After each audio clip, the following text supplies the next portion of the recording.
Hi, everyone, and welcome back into a conversation with Dr. Charles Ackle. We appreciate you joining us today because we're going to talk about an interesting subject, and that is Carrageenan.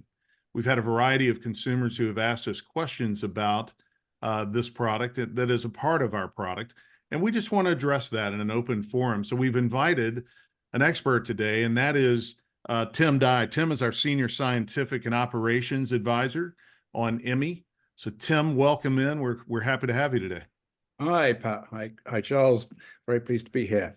Great, great. We're gonna just have an open conversation about this, and both Charles and Tim have perspectives on this that we think would be very relevant for consumers who have asked some different questions. So I'm going to start here and ask just what is Carrageenan? You know, there's a lot of people who don't really fully understand. And Charles, unfortunately, they're taking their directive and their education from the internet, which oftentimes can lead you astray. So help us understand what exactly is Carrageenan? Well, I mean, the scientific basis is quite simple. It's a soluble fiber extract of normally a red seaweed. It's been in the human nutritional chain for hundreds and hundreds of years. It's used extensively in modern food. Now, I've got big problems with ultra processed foods and things, which is not really the subject of today's conversation, but it's present in all sorts of things. And I think Tim can probably give us an update of a few concoctions which may surprise you as to how much carrageenan there is in it. Tim. Well, yeah, carrageenan is used widely, actually, in the food chain. It's used in things like ice cream quite a lot. It's used in some oat milk type products as well. A lot of vegetarian and vegan products actually contain carrageenan. It's used in quite a few supplements, actually, such as ours, in very small dose. It's used in toothpaste, actually. It has a number of good qualities as an ingredient, and it has been, as Charles says, it's been used for hundreds of years in the food chain.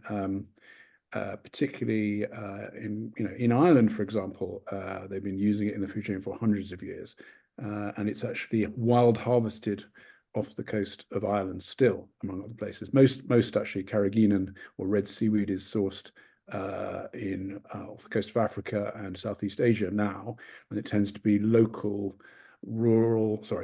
independent farmers that produce this, and it's produced very sustainably. So there's lots of good reasons to use carrageenan, and it is used quite widely in a whole range of different food products and cosmetic products, which we all use on a daily basis. Yeah, Tim, we don't use much ice cream and ketchup here in the United States. So, no, not at all.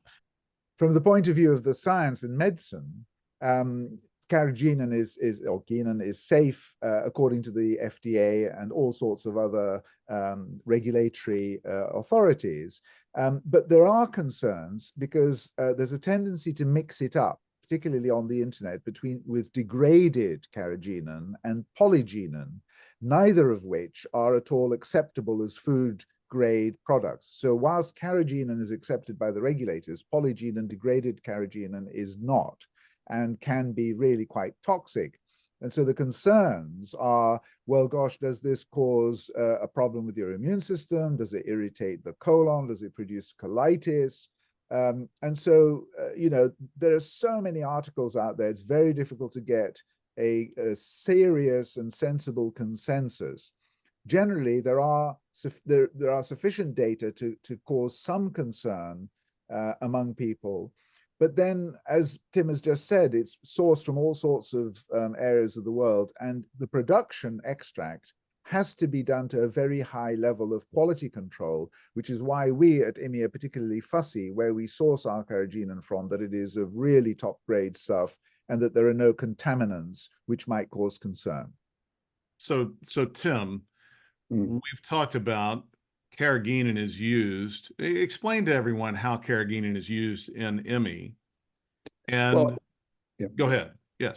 Yeah, well, I mean, actually, it's interesting. It's just a bit of a backstory. We initially developed the key ingredient in IMI, which is aurum, as I'm sure everyone knows, and we produced it in a water-based product. And the question was, how can we get that reliably to people who need to take it every day, including me, by the way? And the best way to do that, we felt, was to get a measured dose in a capsule, which could be transported at ambient temperature around the country, around the US, and would be convenient to take when you traveled and every day. So that meant it had to be inside a capsule. You can't actually put water inside a soft gel capsule. You've got to put it in an oil, and we put it in extra virgin olive oil, the best olive oil you can get, Right. we thought. And we use beeswax as well, by the way. Beeswax is good for maintaining the suspension. So a very, very tiny quantity of beeswax is obviously a natural product, and it maintains the suspension of the aurum in the olive oil. So the next question is, okay, we've got that. What sort of capsule can we put it in? And the standard, if you want to use a soft gel capsule, the standard form of gelatin used is an animal-derived product, and that can be a bovine, a porcine gelatin. So obviously from cattle, from sheep, from pigs, or it could be a fish gelatin as well. Those are all viable means of producing a nice glossy gelatin capsule, which is the standard. Or and we considered that at length, and particularly the fish gelatin, because fish it can be produced, or the gelatin from fish can be produced on a very good and sustainable basis. So there's a reasonable argument for that. But there are a lot of people that don't want to eat fish, or didn't want to have the fish gelatin. So we looked for an alternative, and we knew about the issues that are out there on the internet about Carrageenan, and we chose Carrageenan because it does the job very well. Actually, it maintains a secure and effective capsule for us, without any health concerns at all in our minds. So Right. we felt that it did the job, and is a cost-effective and effective means of getting it to people around the country. So that's the genesis of why we developed a vegetarian capsule based on Carrageenan. And Carrageenan is probably the most effective way of making a soft gel vegetarian capsule. Yeah, I would agree. I would agree, because we need to have a quantified dose, and it's not easy with these suspensions. And it's also, just to say something, we didn't want to use gummies or anything else that we might have used with freeze drying or whatever, because we don't like the sugar in gummies. And there are gummies now with artificial sugar and sweeteners and all sorts of stuff, and we like those even less. We really don't like anything that is coming. We want to be as natural as we can, and so that's where we are with the our version of the capsule, as Tim has said. Yeah, and it's worth pointing out. Sorry, I was going to say, it's worth pointing out that Carrageenan, one of the appeals to me of it, is a product I've known for a long time, for various reasons, and we used to produce a very effective organic fertilizer, actually, from seaweed extract many years ago. But it's a natural product, and it's a natural product which has been in the human food chain for hundreds of years, and it is a safe product in our view. Right. And it sounds, from what both of you are saying, you're going to have a question mark no matter what path you pursue, right? And so it's a question of, certainly it's always a starting question of safety, which you addressed, Tim. This is certainly a safe product. But there are other questions that come into play, such as the vegetarian and vegan, status of Carrageenan as opposed to fish gelatin or porcine or bovine. And so, it sounds like a choice was made at some point to pursue that. A separate question, and I want to get to the heart of the issue with a question probably to you, Charles, first. And that is, should consumers be worried about Carrageenan and the level of Carrageenan that you would find in an Emmy capsule? Help us understand that a bit better. Well, I'm not half as worried about Carrageenan as I am about ultra-processed foods. I'm much more worried about ultra-processed foods, and I think people should be very careful what they're eating.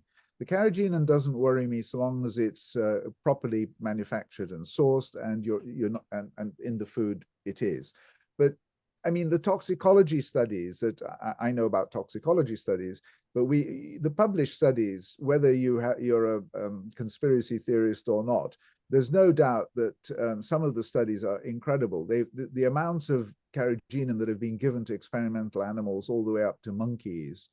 I mean, there's a group of monkeys were fed an enormous amount of carrageenan for 7 years. The actual amount was 5,000 milligrams a day. I'll get Tim to do the maths on the ounces for the American mind. But for 7 years, for goodness sake, and I reckon for a 154 standard pound standard human, that's 70 kilo standard human, that equates to something like 350 grams of carrageenan a day, which in pounds and ounces is nearly 3/4 of a pound of pure carrageenan. I mean, right. you know, as compared to how much in an Emmy capsule. Well, Tim, tell us how much there is in an Emmy capsule. It's about 30 milligrams per capsule. So right. A tiny amount. So 0.001 ounces if we're going to ounces and 30 milligrams as opposed to 350 grams. Yeah. Per day. 350,000 grams a day, which is, I mean, so on a balance of risks, which is what life is all about, and given the benefits that we see with IMI, I think it's better that we risk, it's a risk that we think it's worth taking, even if it was arsenic. And apropos arsenic, it's all about the dose. Everything is a poison. It's the dose that matters, and arsenic will kill you. And yet arsenic is a fantastic drug. It's still being used today to treat leukemia. And you take arsenic to kill leukemia. You don't want to kill the patient, you just kill the leukemia. Right. That's an extreme version, and I could give you lots and lots of examples. But I think on the balance of risks, even if, let's worst case scenario, it's toxic, 30 milligrams is just, you'll get that from all sorts of other sources. And I really would stress that we're not worried, and we don't think any of our our friends who take it should be worried either. But I don't know, Tim, if you have anything to add. No, I agree. I mean, I think we're always listening to our clients, customers, and if there's a strong feeling out there that, I'm never going to take anything with carrageenan in, which, if you read enough on the internet, you can convince yourself of anything, and that's one of the things you could end up convincing yourself of, then we'd look at, maybe there's a different formulation. Maybe we could go to the fish gelatin capsule. It's a simpler, easier process, in fact. But then again, there's going to be a set of consumers who go, hey, I may not, it's all a matter of choice. Yeah, I mean, Charles and I are probably two of the most fastidious people in the world about what we actually eat. So we are both, super health conscious, and deciding which natural extract to put in this product to make the capsule vegetarian was something we did together based on all the scientific information we had available to us at the time. So it's not something we did lightly and oh my goodness, this turns out there's this product on the internet which we didn't realize people think is bad for you. We knew everything that we do know now about carrageenan, and we don't feel any differently about it. We still take it, and as I said, we're very health conscious, and we do care hugely about what we eat ourselves. And both of us are avid consumers, by the way, of IMI.